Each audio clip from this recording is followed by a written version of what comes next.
시대의 소망 제27장 저를 깨끗게 하실 수 있나이다. 동방에 알려진 모든 질병 중에 문둥병은 가장 무서운 병이었다. 그 불치성과 전염성 그리고 그 병이 희생자에게 끼치는 끔찍스러운 결과 등은 가장 용기 있는 사람조차도 공포로 가득 차게 했다. 유대인들 간의 이 질병은 죄 때문에 받는 심판으로 여겨졌으므로 하나님의 치심 혹은 하나님의 손가락이라고 불려졌다. 그것은 뿌리 깊고 근절할 수 없는 치명적인 병이어서 죄의 상징으로 간주되었다. 의문의 법에 의하여 문둥병자는 부정하다고 선고되었다. 이미 죽은 사람처럼 그는 사람이 사는 곳에서 격리되었다. 무엇이든지 그가 접촉하는 것은 부정하였다. 공기는 그의 호흡에 의해 불결하여졌다. 이 병에 걸린 것처럼 보이는 사람은 자신을 제사장에게 보여야 하며 제사장은 진단을 하여 그의 상태를 결정하게 되어 있었다.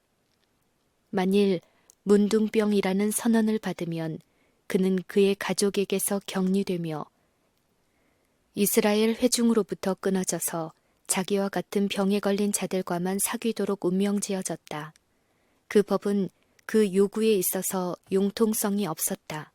비록 왕과 통치자일지라도 면제되지 않았다. 이 두려운 질병에 걸린 군주는 호를 버리고 사회에서 도피해야 했다. 문둥병자는 그의 친구와 인척을 떠나서 이 질병의 저주를 견뎌야 하였다. 그는 자신의 재앙을 공표하고 그의 옷을 찢고 경고의 소리를 질러 오염시키는 존재로부터 도망가도록 모든 사람에게 경고해야 하였다. 외로운 추방자로부터 슬픈 음조로 들려오는 부정하다, 부정하다라는 부르짖음은 공포와 혐오의 신호로 들렸다. 그리스도께서 봉사하시던 지방에 이런 병자들이 많았다.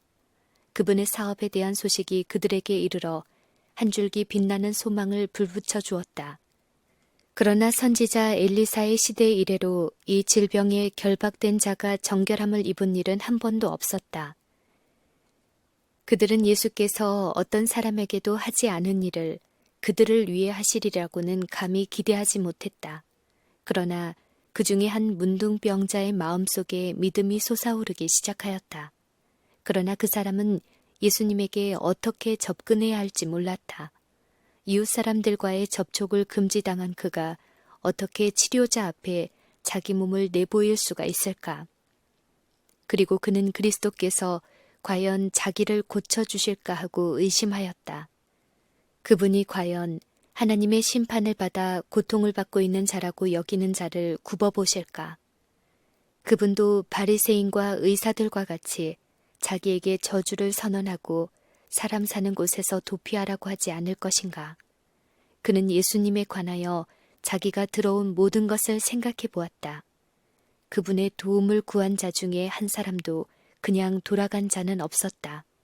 이 불행한 사람은 구주를 찾기로 결심하였다. 동네에서 격리는 되었지만 혹시 산길들 가운데 있는 어떤 샛길에서 그분과 마주치거나 마을 밖에서 가르치실 때에 그분을 만날 수 있을지도 모를 일이었다. 난관은 많았지만 이것이 그의 유일한 소망이었다. 그 문둥병자는 구주께로 인도된다. 예수께서는 호숫가에서 가르치시고 사람들이 그분 주위에 모여 있다. 문둥병자는 멀찍이 서서 구주의 입술에서 나오는 몇 마디 말씀을 주워 듣는다.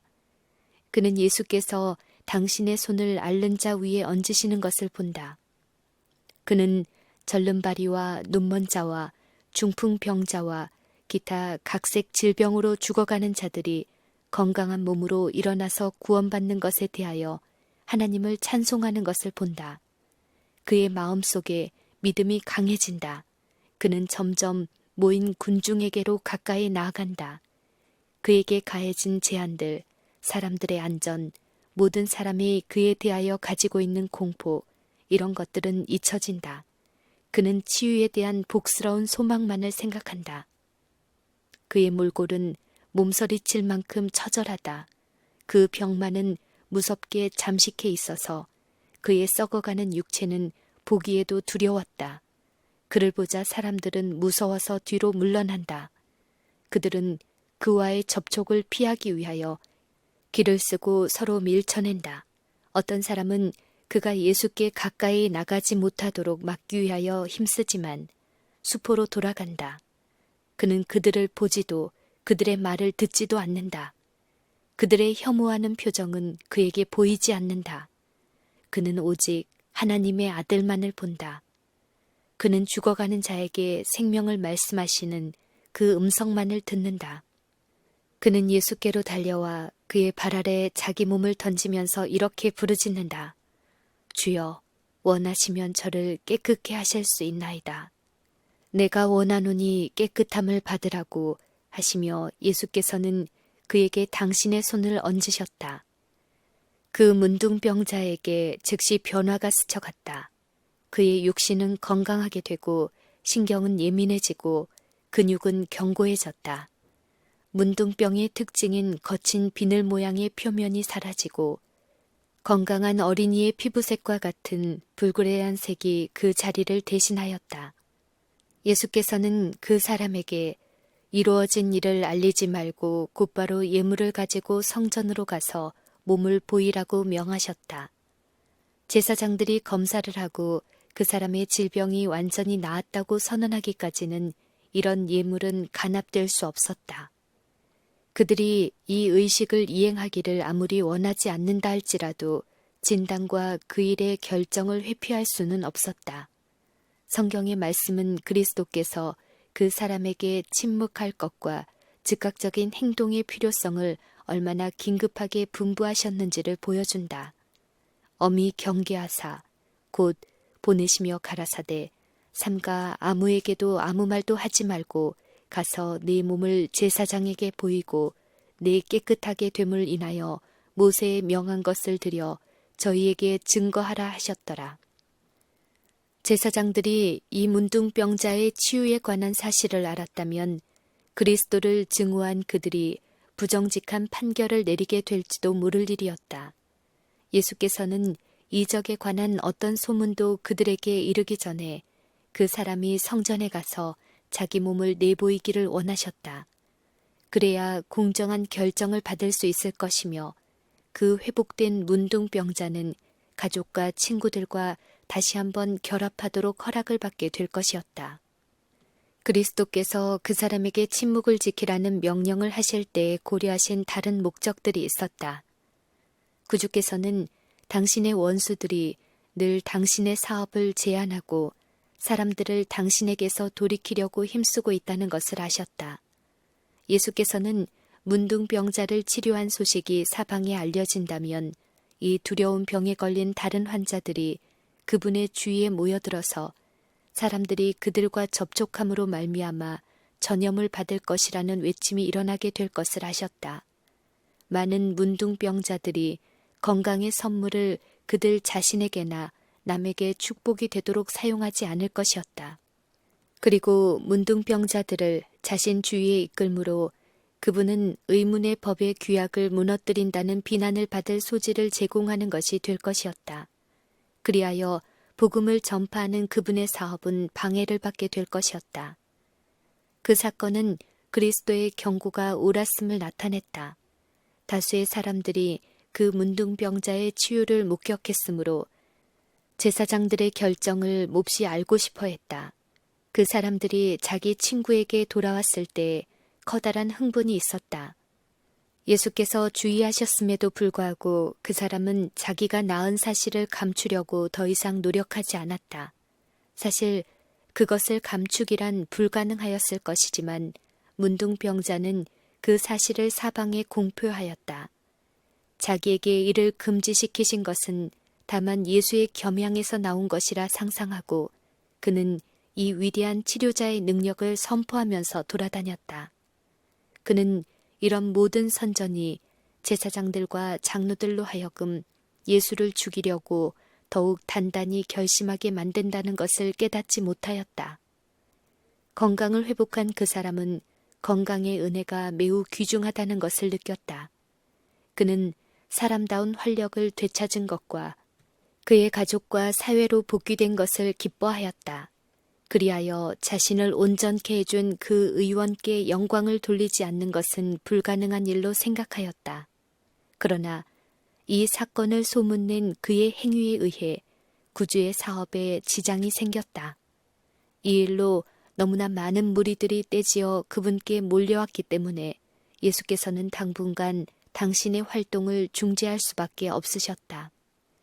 그리스도께서 봉사하신 매 행위는 그 목적에 있어서 원대하였다. 그 행위는 그 자체에 나타난 것 이상을 내포하고 있었다. 문둥병자의 경우도 그러하였다. 예수께서는 당신께 나오는 모든 사람들에게 봉사하는 한편 자기에게로 나오지 않는 자들에게도 복주기를 열망하셨다. 예수께서는 세리들과 이방인들과 사마리아 사람들을 이끄시는 한편 편견과 유전에 의해 갇힘받은 제사장들과 교사들과 접촉하기를 갈망하셨다. 그분은 그들과 접촉할 수 있는 온갖 방법을 다 쓰셨다. 예수께서는 제사장들에게 이 나음을 입은 문둥병자를 보내므로 그들의 편견을 제거시켜 주기 위해 의도된 증언을 그들에게 주셨다. 바리새인들은 그리스도의 가르침이 하나님께서 모세를 통하여 주신 율법과 반대된다고 주장하였으나 깨끗함을 받은 그 문둥병자에게 율법에 따라 예물을 드리라고 하신 그분의 지시는 이러한 비난이 그릇됨을 증명하였다. 즐겨 깨닫기를 원하던 모든 자에게 그것은 충분한 증언이었다. 예루살렘의 지도자들은 그리스도를 사형에 처할 어떤 구실을 찾기 위하여 정탐꾼들을 파견하였다.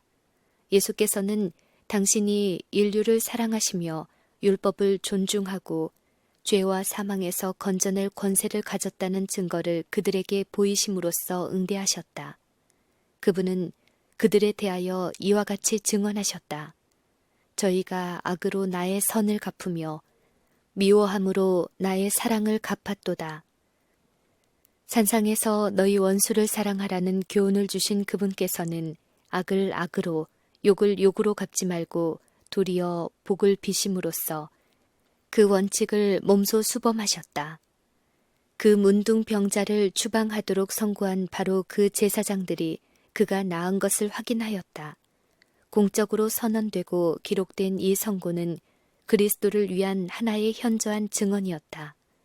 그리고 나음을 받은 그 사람이 제사장들 자신에 의하여 질병의 흔적이 없다는 보증을 받아서 이스라엘 회중으로 회복되었으므로 그 사람이야말로 은혜 베푼 자에 대한 산 증인이었다.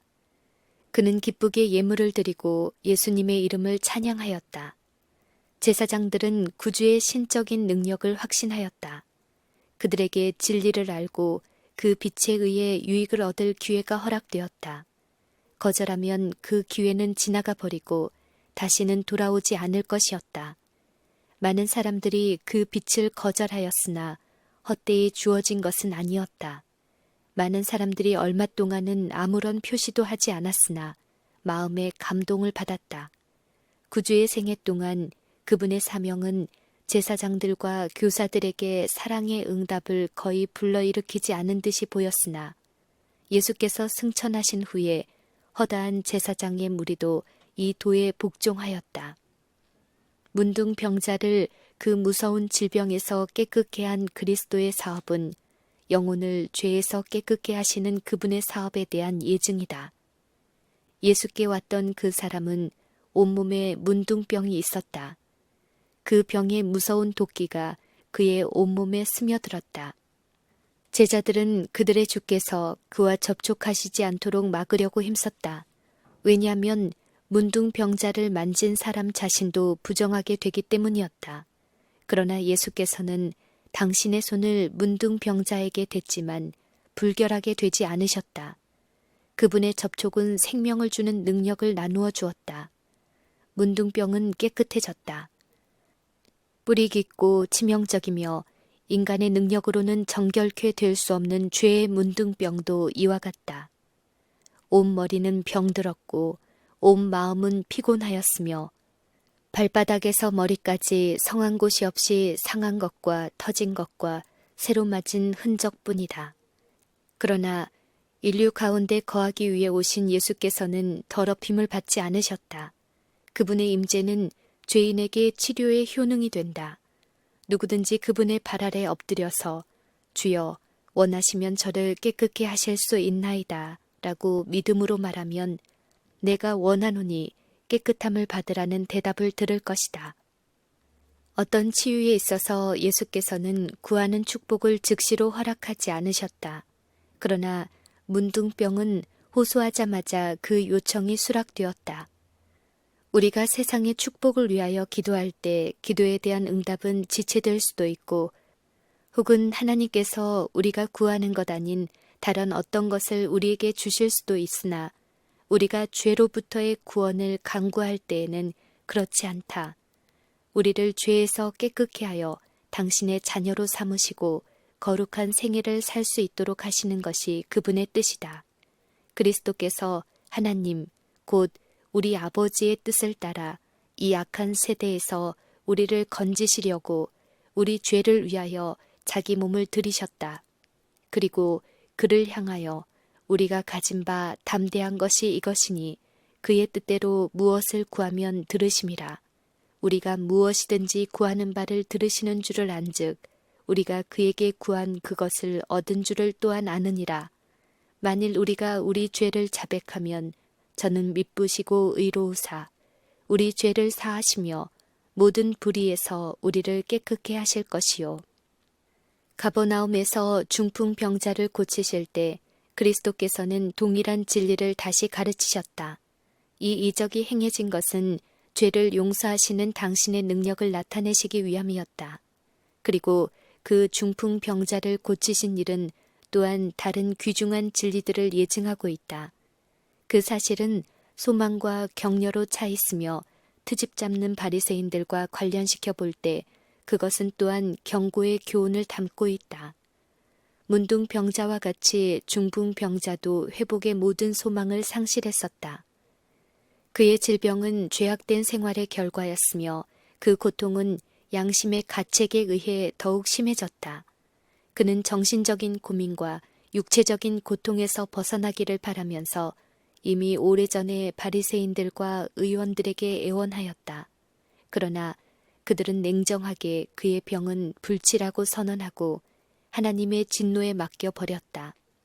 바리새인들은 고통을 하나님께서 불쾌하게 여기신 증거로 여기고 병자와 가련한 자들을 멀리했다. 그러나 종종 그들 자신을 거룩하다고 높인 바로 이 사람들이 그들이 정죄한 고난자들보다 죄가 더 컸다. 중풍병에 걸린 사람은 속수무책이었다. 그는 어떤 곳으로부터의 도움의 가망이 없음을 알고 절망에 빠져버렸다. 그때 그는 예수님의 놀라운 사업에 대하여 들었다. 자기처럼 죄가 많고 무력한 다른 사람들이 고침을 받았고 심지어 문둥병자들이 깨끗게 함을 받았다는 말을 들었다. 그리고 이 일을 전달한 친구들은 그도 예수께 운반된다면 나을 수 있을 것이라고 믿도록 격려하였다. 그러나 질병이 어떻게 그에게 이르러 왔던가를 기억할 때 그의 희망은 무너졌다. 그는 순결하신 의원께서 당신 앞에 나가는 것을 용납하지 않으실까봐 두려워하였다. 그러나 그가 바란 것은 육체적 회복이라기보다는 죄짐에서 해방되는 것이었다. 그가 만일 예수님을 보고 용서와 하늘의 평강의 보증을 받을 수 있다면 그는 하나님의 뜻을 따라 살든지 죽든지 만족할 수 있었다. 이 죽어가는 사람은 내가 예수께서 계신 곳에 나갈 수만 있다면 얼마나 좋으랴 라고 부르짖었다. 낭비할 시간이 없었다. 쇠약해진 그의 육신은 이미 부패의 징조를 보이고 있었다. 그는 친구들에게 자기를 자리에 눕혀서 예수께 운반하여 주기를 간청하였으며 친구들은 그렇게 해주겠다고 즐거이 보증하였다. 그러나 구주께서 계신 지방과 주위에는 너무 많은 군중이 빽빽이 모여 있어서 그 환자와 친구들은 예수께 나가기는커녕 그의 음성을 들을 수 있는 범위 내에도 들어갈 수가 없었다. 예수께서는 베드로의 집에서 가르치고 계셨다. 관습에 따라 그리스도의 제자들은 그 주위에 가까이 앉았고 갈릴리 각 촌과 유대와 예루살렘에서 온 바리새인과 교법사들이 앉았다. 이들은 예수를 고소할 구실을 찾기 위해 정탐꾼으로 온 자들이었다. 이 관리들 외에도 혼잡한 군중, 곧 열심 있는 자들, 경건한 자들, 호기심을 가진 자들, 불신하는 자들이 운집해 있었다. 이들은 상이한 민족들과 사회의 온갖 계층의 사람들을 대표하고 있었다. 병을 고치는 주의 능력이 예수와 함께 하더라. 생명의 영이 회중을 감싸고 있었으나 바리새인들과 교법사들은 그 임재를 식별하지 못하였다. 그들은 필요성을 느끼지 않았으므로 고치는 일은 그들과는 상관이 없었다. 줄이는 자를 좋은 것으로 배불리셨으며 부자를 공수로 보내셨도다. 중풍병자를 맨 사람들은 몇 번이고 군중을 헤치고 들어가려고 하였으나 헛수고였다.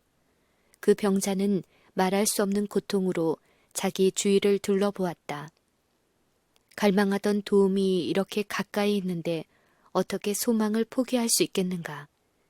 그의 요청으로 친구들은 지붕으로 그를 운반하였으며 지붕을 뚫고 예수님의 발 아래 그를 내려놓았다. 설교는 중단되었다. 구주께서는 신음하는 얼굴을 바라보았으며 당신에게 고정된 탄원하는 눈길을 보셨다. 그분은 사정을 알아차리셨다.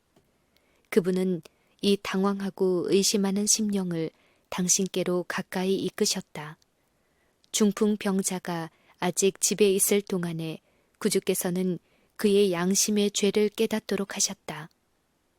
그가 죄를 회개하고 자기를 온전케 하실 수 있는 예수의 능력을 믿었을 때에 생명을 주는 구주의 자비하심이 먼저 그 갈망하는 심령에 복을 주었다.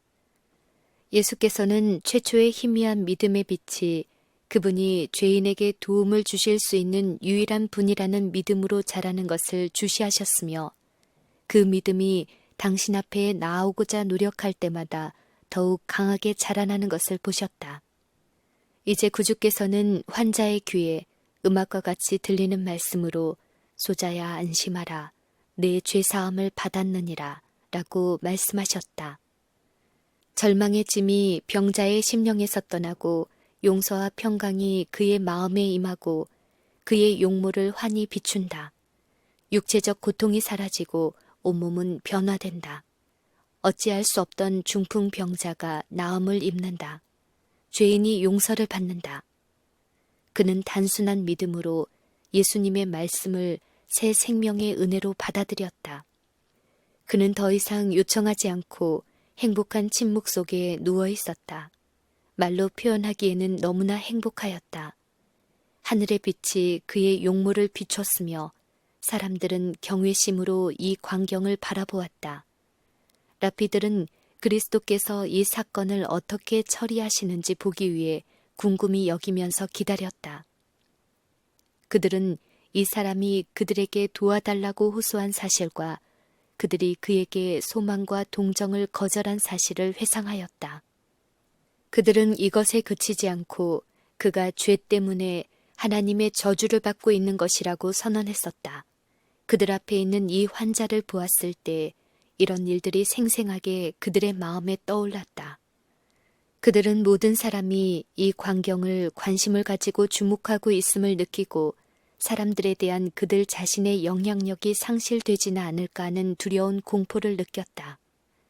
이 고관들은 서로 말을 주고받지는 않았으나 피차의 얼굴을 들여다보면서 각자가 동일한 생각을 하고 있다는 것을 알고 이 감정의 흐름을 저지하기 위하여 모종의 조치를 취해야만 되겠다고 생각했다. 예수께서는 중풍병자의 죄가 용서받았다고 선언하셨다. 바리새인들은 이 말을 참남되다고 책잡아 사형에 처할 만한 죄로 제시할 수 있다고 생각하였다. 그들은 마음에 이르기를 참남하도다. 오직 하나님 한 분 외에는 누가 능히 죄를 사하겠느냐 라고 하였다. 그분의 시선이 그들에게 고정되자 그들은 그 시선 아래서 움츠려 물러섰다. 예수께서는 이렇게 말씀하셨다. 너희가 어찌하여 마음에 악한 생각을 하느냐. 내 죄사함을 받았느니라 하는 말과 일어나 걸어가라 하는 말이 어느 것이 쉽겠느냐. 그러나 인자가 세상에서 죄를 사하는 권세가 있는 줄을 너희로 알게 하려 하노라. 라고 하셨다.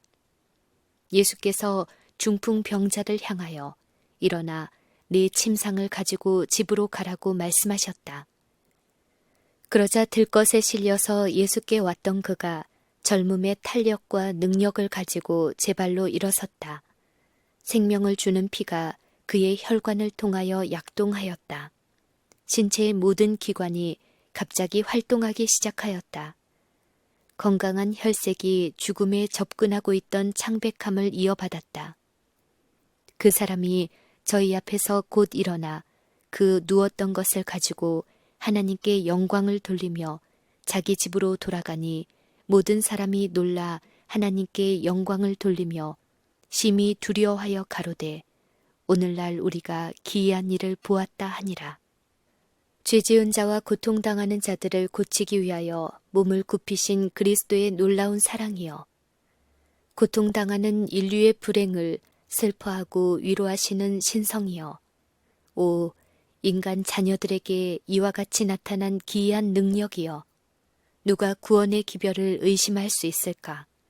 누가 동정이 많으신 구속주의 자비를 경시할 수 있을까?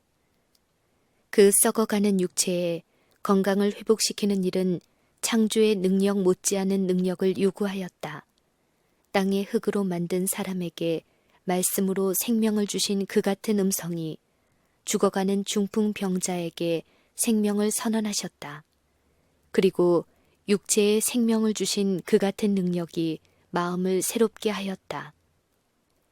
창조시에 말씀하심에 이루었으며 명하심에 경고히 서게 하신 그분께서 허물과 죄악으로 죽었던 영혼에게 생명을 말씀하셨다. 육체를 고치신 것은 마음을 새롭게 하신 능력의 증거였다. 그리스도께서는 중풍병자에게 일어나 걸어가라고 명령하시고 인자가 땅에서 죄를 사하는 권세가 있는 줄을 너희로 알게 하려 하노라 라고 말씀하셨다. 중풍병자는 그리스도 안에서 심령과 육체를 모두 고치시는 능력을 발견하였다. 육체적 회복이 영적 치료의 뒤이었다. 이 교훈은 간과되어서는 안 된다. 오늘날 육체적 질병으로 고통당하는 무수한 자들이 있는데 그들은 이 중풍병자와 같이 내 죄사함을 받았느니라 라는 기별을 듣기를 갈망하고 있다. 죄의 불안과 채워지지 않는 욕망과 아울러 죄의 짐이 그들의 질병의 기초이다. 그들은 심령의 치료자 앞에 나오기 전에는 위안을 찾을 수 없다. 그분만이 주실 수 있는 화평이 심령에 활력을 주고 육체에 건강을 줄 것이다. 예수께서는 마귀의 일을 멸하려고 오셨다. 그 안에는 생명이 있었다. 그분은 내가 온 것은 양으로 생명을 얻게 하고 더 풍성히 얻게 하려는 것이라 라고 말씀하셨다. 그분은 살려주시는 영이셨다. 그리고 예수께서는 세상에 계실 당시에 병자를 고치고 죄인에게 용서를 말씀해 주셨던 것과 같은 생명을 주는 동일한 능력을 지금도 갖고 계시다. 저가 네 모든 죄악을 사하시며 네 모든 병을 고치신다. 중풍병자를 고침으로 사람들에게 미친 결과는 마치 하늘이 열려서 더욱 좋은 세계의 영광을 나타낸 것과 같았다. 고침을 받은 그 사람이 걸음마다 하나님을 찬미하고 새의 깃털처럼 가볍게 그의 짐을 지고 군중 속을 지나갈 때 사람들은 물러서서 그에게 자리를 내어주고 두려움에 질린 얼굴로 그를 응시하며 그들끼리 가만히 속삭이기를 오늘날 우리가 기이한 일을 보았다 라고 하였다. 바리새인들은 놀라움으로 말문이 막혔고 패배감에 짓눌렸다. 그들은 이곳에서는 그들의 질투심이 군중들을 선동할 여지가 없음을 알았다. 하나님의 진노에 맡겨버렸던 그 사람에게 나타난 놀라운 이적이 사람에게 너무나 큰 감명을 주었으므로 잠시 동안 랍비들은 잊혀졌다. 사람들은 하나님께만 돌렸던 능력을 그리스도께서 가지고 계시다는 것을 알았다. 그러나 그리스도의 태도와 은근한 위엄은 그들의 오만한 태도와는 뚜렷이 대조되었다. 그들은 당황하고 어찌할 바를 몰랐으며 더 우월한 존재의 임재를 깨닫기는 하였으나 고백은 하지 않았다. 예수께서 지상에서 죄를 용서하실 권세가 있다는 증거가 굳어갈수록 그들은 더욱더 완강하게 자신들을 불신에 빠져들게 하였다. 그들은 하나님의 아들을 침묵시키기 위한 새로운 술책을 꾸며내기 위하여 중풍병자가 그분의 말씀으로 회복되는 것을 보았던 베드로의 집에서 떠나갔다. 아무리 악하고 뿌리가 깊은 신체의 질병이라도 그리스도의 능력에 의해 고침을 받았다. 그러나 영혼의 능력은 빛에 대하여 눈을 감은 자들을 더욱 강렬하게 사로잡았다. 문둥병과 중풍병은 완고한 불신만큼 두렵지는 않았다. 고침을 받은 중풍병자의 집에서는 그가 자기의 가족들 앞에서 불과 얼마 전에 천천히 운반되어 갔던 침상을 가뿐히 들고 돌아오자 크게 기뻐하였다. 그들은 기쁨의 눈물을 흘리면서 주위에 모였으나 거의 저희 눈을 의심할 정도였다. 그는 가족들 앞에 충만한 성인의 활력을 가지고 섰다. 무기력하게 보였던 팔들이 그의 마음대로 움직였다. 오그라들고 우중충한 색깔을 했던 살은 이제 생기 있고 혈색이 좋았다. 그는 든든하고 자유로운 발걸음으로 걸었다. 그의 얼굴 표정 하나하나에 기쁨과 소망이 새겨져 있었다. 그리고 순결과 화평의 표정이 죄와 고통의 흔적들을 대신하였다. 그 집에서는 기쁜 감사의 기도가 올라갔으며 하나님께서는 소망이 없는 자들에게 소망을 회복시키시고 고통받는 자들에게 힘을 주신 당신의 아들을 통하여 영광을 받으셨다. 이 사람과 그의 가족은 그들의 생애를 예수께 바칠 준비가 되어 있었다. 어떠한 의심도 그들의 신앙을 흐리게 하지 않았으며 어떠한 불신도 그들의 어두웠던 가정에 빛을 비추신 예수께 대한 충성을 파괴하지 못했다.